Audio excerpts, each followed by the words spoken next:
Happiness through curiosity on TRS Clips. Would you like to share any of your slightly more out of the world experiences that you've had recently? Okay, so as far as temples are concerned, we keep hearing about the temple architecture and why the temple architecture is the way it is. Okay, so I'll share two experiences with you, which I've had at two very different temples. So one is at a temple called Kandariya Mahadev Temple in Khajuraho. Now, Khajuraho, most people go for erotica. It's more popular with foreigners than Indians. And most of us, fail to understand why so much of erotica is there. But there is a temple called Kandariya Mahadev Temple, which is not a practicing temple at the moment. But it's one of the most architecturally evolved temple. It has, Kailash's recreation of Kailash Parvat in a very, very geometric, very, very geometric progression way, if you know mathematics. So I was there with my family in Khajuraho, and early morning, all UNESCO World Heritage sites open at sunrise. So I thought I wanted to go there more from a photography perspective, that I want to capture a good photograph. So I went all by myself, and I was walking around in that is a complex of many, many temples. And when I reached this temple, Kandariya Mahadev Temple, the first rays of sun were just falling on it. And it was shimmering. It almost felt that everything else is blanked out, and this temple and I are the only people here. And that temple was, it appeared like as if it's made in sandalwood instead of stone. The color of sandstone doesn't look very different, but when the sun rays fall on it, it shimmers like anything. And the resonance that you have with the structure, that resonance happens sometimes within you. So there is a rhythm that the temple has, which then resonates within you. So there is a resonance that happens. When you look at it visually, something changes in you. Yes. Okay. Yes. Just the visual of it.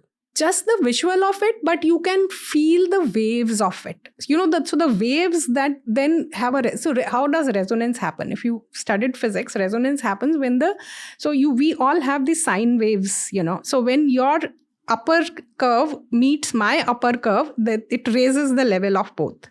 If the frequency is the same, yes. Two waves collectively form a much larger wave. So when that resonance happens with that rhythm, that's when you feel something. For that, you have to be little tuned to that architecture. You have to believe in it, and you have to have some kind of as they say, you should be ready to receive. You should be in an empty cup for be able to receive. So as long as you're that, so that was one experience, which was like when for the first time, I felt that this architecture means more than just the aesthetics and the beauty that it shows on the outside. A very similar experience at a very distant temple. There's another temple called Brihadeshwara Temple, which was built by Rajaraja Chola in Tanjore, in Tamil Nadu. One of the most beautiful, most amazing temples. Shiva temple is a practicing temple. And some of the most beautiful paintings are there. So all that you can appreciate. It's a well-documented, well-written about temple. So I went around, spent a day there.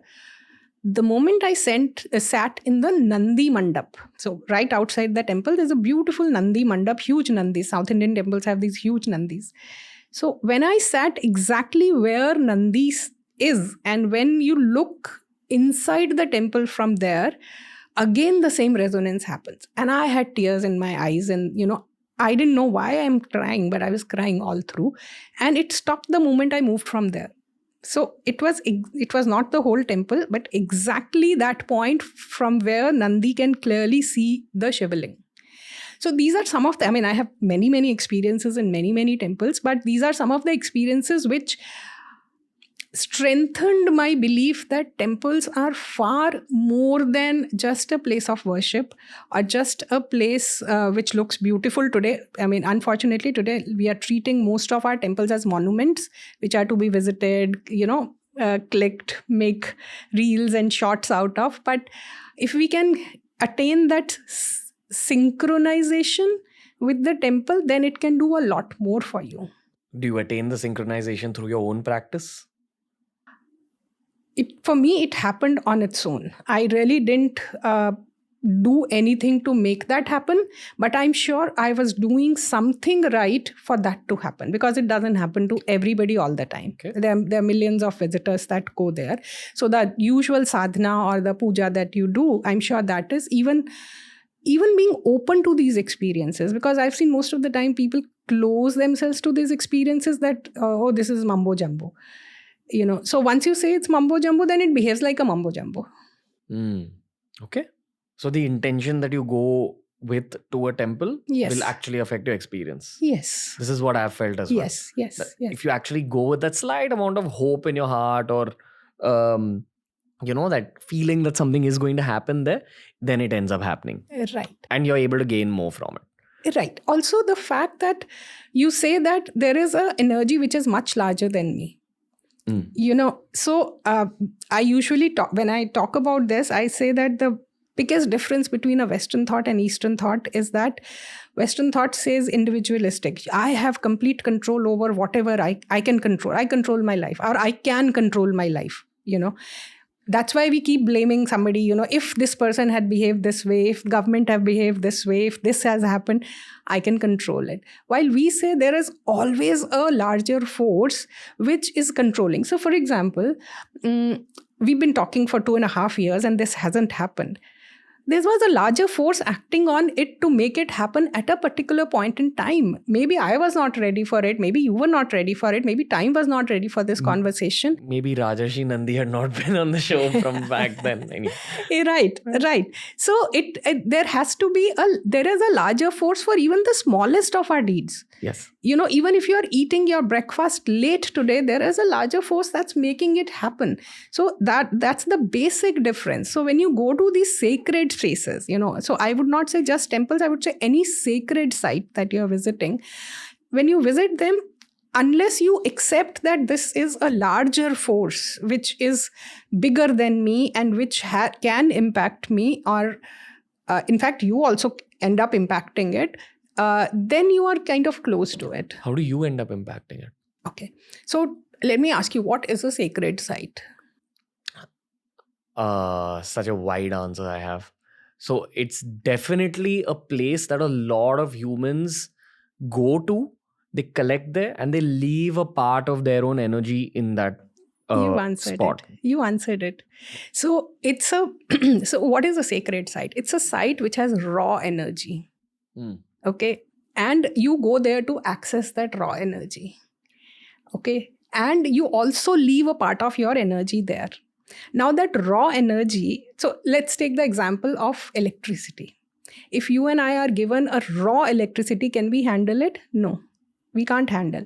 But we channelize that energy to give us light, to give us air, to give us heat, to give us cool. We are just channelizing the same raw energy through different instruments to give us different things.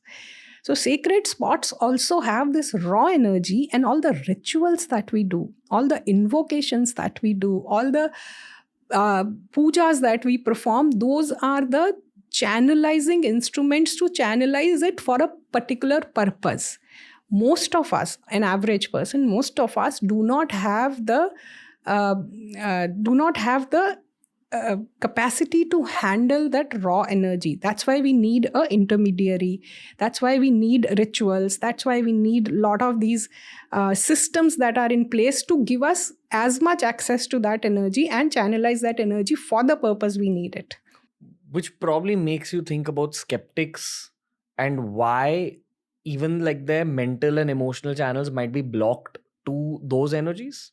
Because possibly in their own journey, which is very subjective, and maybe later on it'll change fully, but maybe at the point they're at right now, their story is not ready to accept whatever is going to come there. Right. It might or might not come later.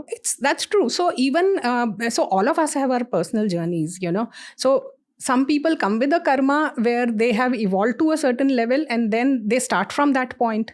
So our karmas in a lifetime are like a balance sheet, like absolutely a business balance sheet. You come with a opening balance, you add your karmas plus minus, and you close your life with a closing balance.